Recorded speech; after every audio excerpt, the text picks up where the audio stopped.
திரு பொங்கலூர் மணிகண்டன், பாஜகவோடு சேர்ந்ததால இன்னைக்கு அதிமுக கூட்டணியும் பழி சொல்லுக்கு பதில் சொல்ல வேண்டிய நிலைக்கு வந்திருக்கா? சார், எந்த இதுவுமே இல்ல. இப்ப நீங்க திமுக கூட்டணியில் இருக்கிற ஒவ்வொரு கட்சியும் பாருங்க, கடந்த காலத்துல மிக கேவலமா பேசிட்டு வச்சுட்டேன். நான் வார்த்தை தவறா மன்னிச்சுங்க. அதாவது திமுகவை மிக கொச்சையாக திரு வைகோ அண்ணாவின் கொள்கையை குழி தோண்டி படைத்தவர் திமுக ஸ்டாலின் சொன்னார். ஸ்டாலின் ஒண்ணுமே தெரியாதாரு. திருமாவளவன் கட்டுவரியன் நல்ல பாம்பு பேசினார்.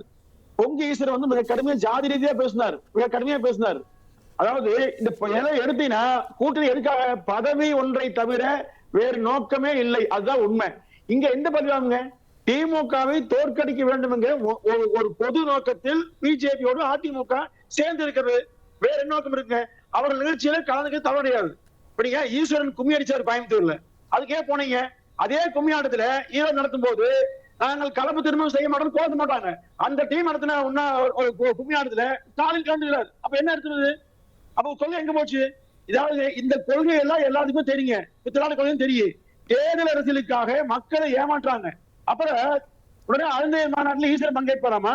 ஈஸ்வரன் மாநாடு யாருன்னு போல. அப்ப தேர்தல் அரசியலுக்காக பாஜகவோட கூட்டணி சொல்ல வரீங்களா? தேர்தல் அரசியல் அதிமுக தெளிவா சொல்லிருக்கு. என்ன சொல்லிருக்கீங்க? தேர்தல் கூட்டணி மட்டும்தான், கொள்கை கூட்டணி அல்ல.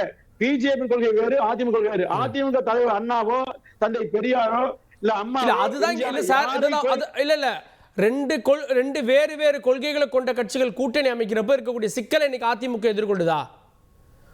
கொள்கைகள் ஒன்றா இருந்தா பிரச்சனை இல்லையே சார். சார், ராஜாஜியோடு நேர் எதிர் கொள்கை கொண்ட அண்ணா அவர்கள் ஏன் கூட்டு வச்சாரு? காங்கிரஸை தோற்கடிக்க. காங்கிரஸ் என்ன சொல்லுச்சு? திராவிடத்தை அழிப்போம் சொல்லுச்சு. கம்யூனிஸ்ட் சொல்லுச்சு. அதே சொல்லுச்சு. அப்ப அந்த கட்சியோடு எப்படி கோர்க்க முடிஞ்சது? காங்கிரஸ் காணாம போயிடுது. பொது எதிரி பிஜேபி வந்து காங்கிரஸ் அதிமுக ஒண்ணு சேருது. அவ்வளவுதான். அதே மாதிரிதான் பொது எதிரியான திமுக வீழ்த்துவதற்கு எந்த எல்லைக்கும் செல்வோம். காரணம் என்றால் மக்கள் விரோத ஆட்சி. மக்கள் திமுக மக்களை பாதுகாக்க வேண்டும் என்று சொன்னால் எதை வேண்டுமானாலும் செய்யலாம். வேறு வழியே கிடையாது. ஊரே பத்தி எரியும் போது எந்த தண்ணி வந்தது சார் மாறி அடிக்கலாம். அதை அதிமுக செய்ய வேறு வழியே கிடையாது. கேப்ப திரு செந்தில்வேல், இதை வைத்து அதிமுக மேல திமுக அவதூறு பரப்புகிறது. என்னைக்கு பாஜகவோட கூட்டணி அமைச்சமோ அன்னைக்கு இருந்து இது நடக்கிறது அப்படின்ற குற்றச்சாட்டுகளை முன்வைக்கிறார். சரியா, எனக்கு ஒரு விஷயம் புரியவில்லை. நான் விவாதத்தினுடைய தொடக்கத்திலே ரொம்ப தெளிவா சொன்னேன். நண்பர்கள் வேண்டுமென்றே திசை மாற்றி எடுத்து செல்கிறார்கள். இருக்கட்டும், எனக்கு புரிகிறது சார். ரெண்டு கட்சிக்கு இடையில கூட்டணி வைக்கின்ற பொழுது பாராட்டி பேசுவதும், இரண்டு கட்சிகளுக்கு இடையில் கூட்டணி இல்லாத பொழுது அதை விமர்சித்து பேசுவதும் என்பது இயல்பு. நான் ரொம்ப கவனமா சொல்றேன். மிக சமீபத்தில் பாரதிய ஜனதா கட்சியுடைய முன்னாள் மாநில தலைவர் அண்ணாமலை அவர்கள் எடப்பாடி பழனிசாமி அவர்கள் குறித்து கடும் விமர்சனங்களை வைத்தார். நான் அதை வைக்கவே மாட்டேன், வைக்க விரும்பல. ஏன்னா அதே மாதிரி வைகோ பேசியிருக்கிறத இவங்க வைப்பாங்க. Yes, that's fact sir. ரெண்டு கட்சிகள் என்பது வேறு. நான் சொல்றது இவங்களுக்கு என்ன சொல்லி புரிய வைக்கிறதுன்னு தெரியல சார். கட்சிகள் வந்து கூட்டணி இல்லாத போது கழிவுகளை ஊத்திருக்காங்க. திமுக கூட்டணியில் நடந்திருக்குது, அதிமுக கூட்டணியில் நடந்திருக்கு, பாஜக நடந்திருக்கு, காங்கிரஸில் நடந்திருக்குது. நான் கேட்கறது கட்சி அல்ல, பாஜக அல்ல. பாஜகவும் இந்து முன்னணி ஒன்னா? பாஜகவும் RSS ஒன்னா? RSS கூட்டத்துல அல்லது பாஜக கூட்டத்துல ஏன் கலந்துக்கிறீங்க அப்படிங்கறதான் கேள்வி சார். 2024 அக்டோபர் மாதம் அவர் நண்பர் TTF ரவி வந்து அழகா சொன்னாரு. உட்கட்சி பிரச்சனை காரணமாக தளவாய் சுந்தரம் நீக்கப்பட்டிருப்பார்னு. அமைதி காக்கிறார் பொங்கலூர் மணிகண்டன். இருக்கட்டும், பரவாயில்ல. உட்கட்சி பிரச்சனை தானே. அக்டோபர் மாதம் அந்த RSS பேரணி அவர் தொடங்கி வைக்கிறார். 8ஆம் தேதி, அக்டோபர் மாதம் 8ஆம் தேதி 2024 அந்த அறிக்கை வெளிவருகிறது. அறிக்கையில் என்ன சொல்றாரு எடப்பாடி பழனிசாமி? கழகத்தின் கொள்கை குறிக்கோள்களுக்கும் கோட்பாடுகளுக்கும் முரணாக செயல்பட்டதால், கழகத்தின் சட்ட திட்டங்களுக்கு மாறுபட்டு நடந்து கொண்டதால் அவர் வந்து என்ன செய்யறார்? நீக்கப்படுகிறார்னு. அன்னைக்கே ஒரு தனியார் தொலைக்காட்சியில தளவாய் சுந்தரத்தை பேட்டி எடுக்கிறாங்க. அவர் என்ன சொல்றாரு? RSS பேரணியை ஒரு MLA-வாக நான் தொடங்கி வைத்தேன், இதற்காக என் மீது நடவடிக்கை எடுத்திருக்கிறார்கள். ஓகே, ரைட்னு போக வேண்டியதாங்கிறாரு. தளவாய் சுந்தரமே ஒத்துக்கிட்டாரு RSS பேரணியை தொடங்கி வச்சதுனாலதான் தான் நீக்கப்பட்டிருக்கோன்னு. எடப்பாடி பழனிசாமி அறிக்கை கொடுத்தாரு, அதனாலதான் நீக்கப்பட்டிருக்கோம். செந்தில் சார், அது உண்மைதானே? அது உண்மைதானே? அவர் பேசுறாரு, அது உண்மைதானே? அதைத்தானே நான் கேட்டேன். ஆனா TTF ரவி என்ன சொல்றாரு? அதிமுக உட்கட்சி முரண்கிறார். இப்ப நான் இப்ப பிரச்சனை எங்க வருது புரியுதா? நான் உங்களை குறையா சொல்ல சார், மன்னிக்கணும். நான் என்ன சொல்ல வரேன்னா, இங்க திருப்பியும் பொங்கல் பண்ணிடணும் sir. You know about me. நான் ரொம்ப தெளிவா சொல்றேன். தமிழ்நாடு பாலிடிக்ஸ் என்பது திமுக அதிமுகவாக இருக்க வேண்டும் என்பதை நான் உங்களிடம் பலமுறை பேசியிருக்கிறேன், பொது விவாதத்திலே வச்சிருக்கிறேன். ரொம்ப கிளவரா அதை டைவர்ட் பண்ணி எடுத்துட்டு போனாரு அன்பு சகோதரர் ரவி. என்ன சொன்னாரு கவனிச்சீங்களா? என்ன சொன்னாரு சார்? அந்த பாட்டு போடும்போது அந்த வார்த்தைகளை காட்டு போடுகின்ற பொழுது போலி திராவிடம் நாத்திகம் என்பதை காட்டுகின்ற பொழுது அது திமுகவிற்கு சொந்தமானது என்று அதிமுக சொல்லி இருக்க வேண்டும். அதிமுக எங்களுக்கும் இதற்கும் தொடர்பில்லை என்று சொல்ல வேண்டும் என்று சொல்லுகிறார். அதோடைய அர்த்தம் என்ன அர்த்தம்? அதுல பெரியார காட்டினாங்க, அண்ணாவை காட்டினாங்க. பெரியாருக்கும் அண்ணாவுக்கும் அதிமுகவுக்கும் சம்பந்தம் இல்லைன்னு சொல்லுங்கிறாரு. அதிமுக என்பது எம்ஜிஆர் ஜெயலலிதாவோடு நீங்க நில்லுங்க, ஏன் அண்ணாவையும் பெரியாரையும் உங்க தலைவராக வைக்கிறீர்கள் என்பதுதான் RSS இந்து முன்னணி பாஜகவுடைய கொள்கை. அதைத்தான் ரவி அவர்கள் இங்கே அழகா புகுத்துறாரு மெதுவா உள்ள. இப்ப இந்த சிக்கல் அதிமுக வந்து நிக்குது சார். பெரியாரையும் அண்ணாவையும் எடுத்துக்கிட்டு இந்த பக்கம் நிக்கிறதா, விட்டுட்டு அந்த பக்கம் நிக்கிறதாங்கிற குழப்பத்தை கொண்டு போய் நிப்பாட்டிட்டாங்க. பெரியாரையும் அண்ணாவையும் அதிமுக விடாது. இல்ல சார், அதுக்குதான் சொல்றாரு சார், அதுக்குதான் ஆர்பி உதயகுமார் சொல்றாரு, பெரியாரையும் அண்ணாவையும் அவதூறு செய்வதை நாங்க ஏற்க முடியாது அப்படின்றாரு.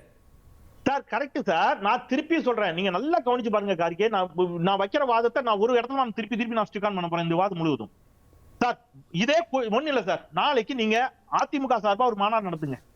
வாஜ்பாய் அவர்களை நீங்க கடுமையா விமர்சிச்சு பேசிட்டீங்க, அல்லது அத்வானி அவர்களை விமர்சிச்சு பேசிட்டீங்க மதவாதின்ட்டு. அதே மேடையில் அண்ணாமலை உணர்வோட பதில் சொல்லுவாரா இல்லையா? பரவாயில்லங்க, அது கொள்கை வேற கூட்டணி வேறங்க. அது வாஜ்பாயை சொன்னா சொல்லிட்டு போட்டுங்க. அதனால என்னங்க கூட்டணியில இருப்பாங்களா? வாஜ்பாயையோ அத்வானியையோ நரேந்திர மோடி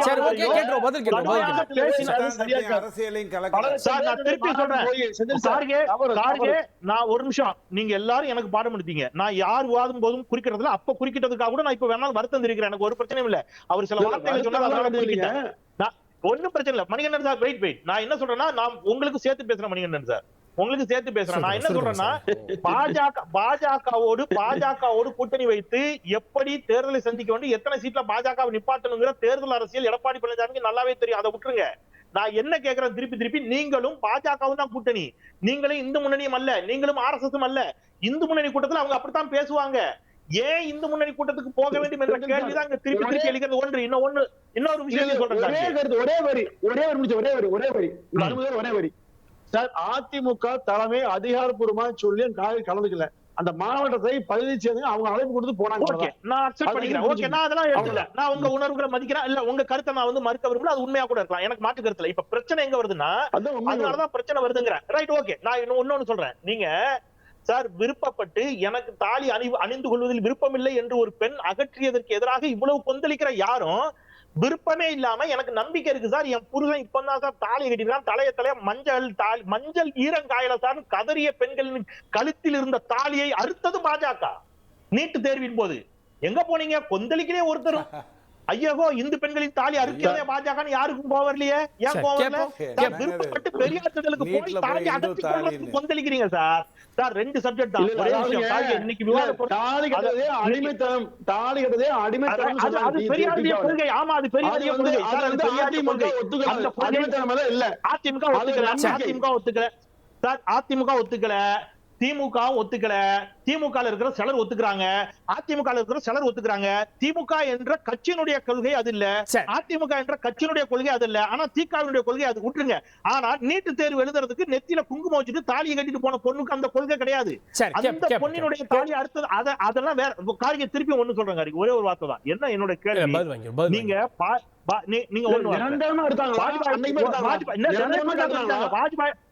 வாஜ்பாயோட கூட்டணியை பத்தி பேசினாங்க. நான் என்ன சொல்றேன், வாஜ்பாயோடு கூட்டணி வைத்தது திமுகன்னு சொல்றாரு. திமுகவோடு ஆட்சியை தக்க வைத்துக் கொள்வதற்காக கூட்டணியில் இருந்தது பாஜக. அன்றைக்கு திமுகவால் பாஜக பலன் பெற்றது. வாஜ்பாய் ஆட்சியை நிறைவு செய்வதற்கு அன்றைக்கு திமுகவுடைய ஆதரவு தேவைப்பட்டுச்சு. பொங்கலூர் சிறிய குறுக்கீடு மட்டும் ரெண்டுமே ஒண்ணுதானுங்க. பொங்கலூர் சிறிய குறுக்கீடு ஒண்ணு இல்ல, ரெண்டுமே ஒண்ணுல. செந்தில் அவர் வந்து எப்பவுமே சமாளிப்பாரு, நல்லா சமாளிப்பாரு.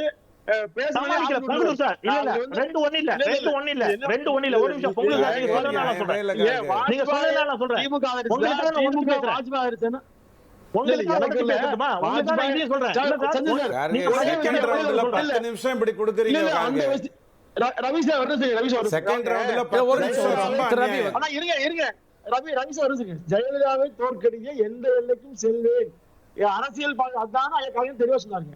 சொல்லிட்டே கொண்டு வச்சேன். அவர் பேசட்டும்.